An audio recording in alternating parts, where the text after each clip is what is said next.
Malam itu, seorang wanita sedang diseret menuju sungai. Kakinya berdarah karena menghantam batu dan akar hutan. Kain putih yang melekat di tubuhnya basah oleh lumpur. Namun perempuan itu tidak melawan. Ia hanya menangis sambil terus memanggil nama suaminya. Di hadapannya berdiri seorang ksatria kerajaan dengan sebilah keris yang bergetar di tangannya. Namanya Patih Sidopekso. Dan wanita yang akan ia bunuh malam itu adalah istrinya sendiri. Hutan di ujung timur Pulau Jawa terasa sunyi seperti ikut menahan napas. Kabut turun perlahan di antara pepohonan besar. Sungai di bawah mereka mengalir keruh dan hitam, mengeluarkan bau busuk seperti bangkai yang membusuk di tengah malam. Aku memberimu kesempatan terakhir. Suara Sidopekso bergetar menahan amarah. Akui semuanya. Perempuan itu mengangkat wajahnya yang dipenuhi air mata. Namanya Sri Tanjung. Wanita yang kecantikannya dipercaya membuat para bangsawan kehilangan akal sehatnya sendiri. Namun malam itu, bukan kecantikannya yang akan mengubah sejarah, melainkan sumpahnya. Kanda. Suara Sri Tanjung nyaris tenggelam oleh suara arus sungai. Demi langit yang menyaksikan kita, aku tidak pernah mengkhianatimu. Sidopekso menggenggam kerisnya semakin kuat. Di dalam kepalanya suara fitnah itu terus terngiang,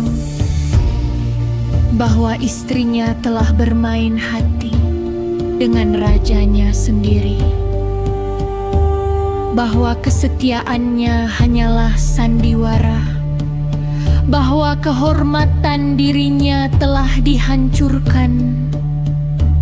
Dan malam itu, rasa cinta kalah oleh racun kecurigaan. Sri Tanjung perlahan bersimpuh di tepi sungai.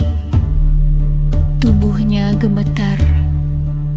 Namun anehnya, tatapannya tidak menunjukkan ketakutan.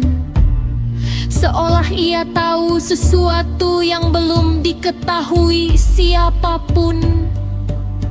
Kemudian perempuan itu menatap air sungai yang hitam di bawahnya, lalu mengucapkan kalimat yang kelak akan mengubah nama sebuah negeri untuk selamanya.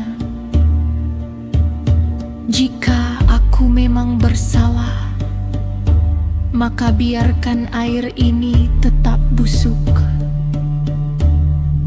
Suara angin tiba-tiba berhenti.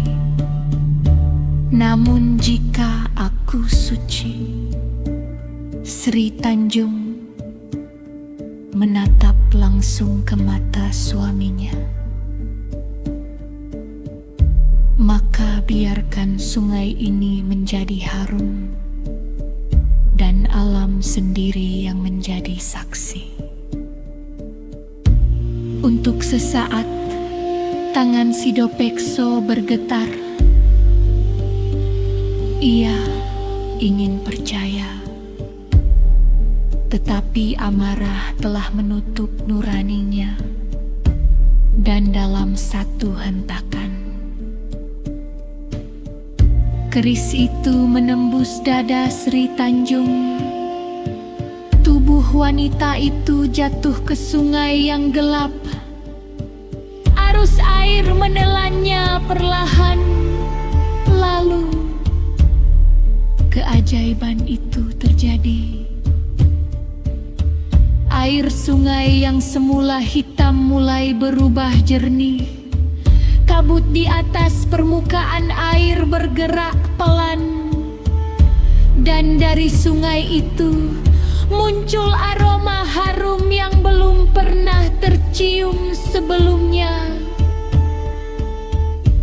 Wangi yang begitu lembut, namun menusuk jiwa. Si Dopekso membeku,